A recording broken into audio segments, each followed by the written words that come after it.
was at Guy's and St Thomas's as a service manager for renal and urology projects. My first job was an HR manager position with Eastern North Hearts NHS Trust. I moved up to a general manager's role in Alumni. So I started looking for jobs while I was on my flexi placement and was fortunate to get a job at what was then Chase Farm Hospital's NHS Trust as a business manager. Is a Band 7 delivery manager in renal at Barts and the London NHS Trust. My first role was a Band 6 HR advisor, also at Oxley's. So my first job was service manager for dental at Guy's and St Thomas's Trust.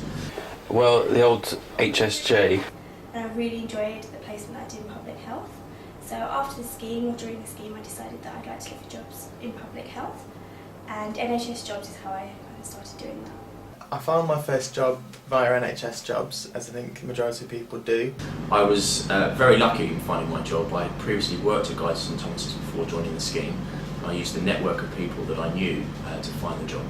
I found it through NHS jobs, just a generic advert. Actually, I found this through networking. I'd never been a huge scheme networker. And the HR, head of HR rang me and said that this post had come up. I put in an application, and then a day later I got a phone call from Adam Brooks asking me, to come up and see them before we even got to interview phase. And then somehow, by a miracle, I was the only one who was invited to interview. Got interviewed by the director of operations, the kind of divisional director of operations, and two professors, Cambridge professors. It's quite a daunting presentation to start with, but it put me through my paces, and they decided that it was a good idea to bring me up.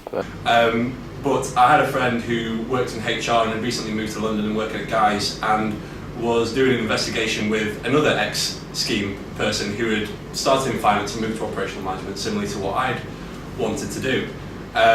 And she knew that I wanted to move into operational management, and therefore kind of arranged for me to meet with this person to get some advice, to get some insight how he had made that change.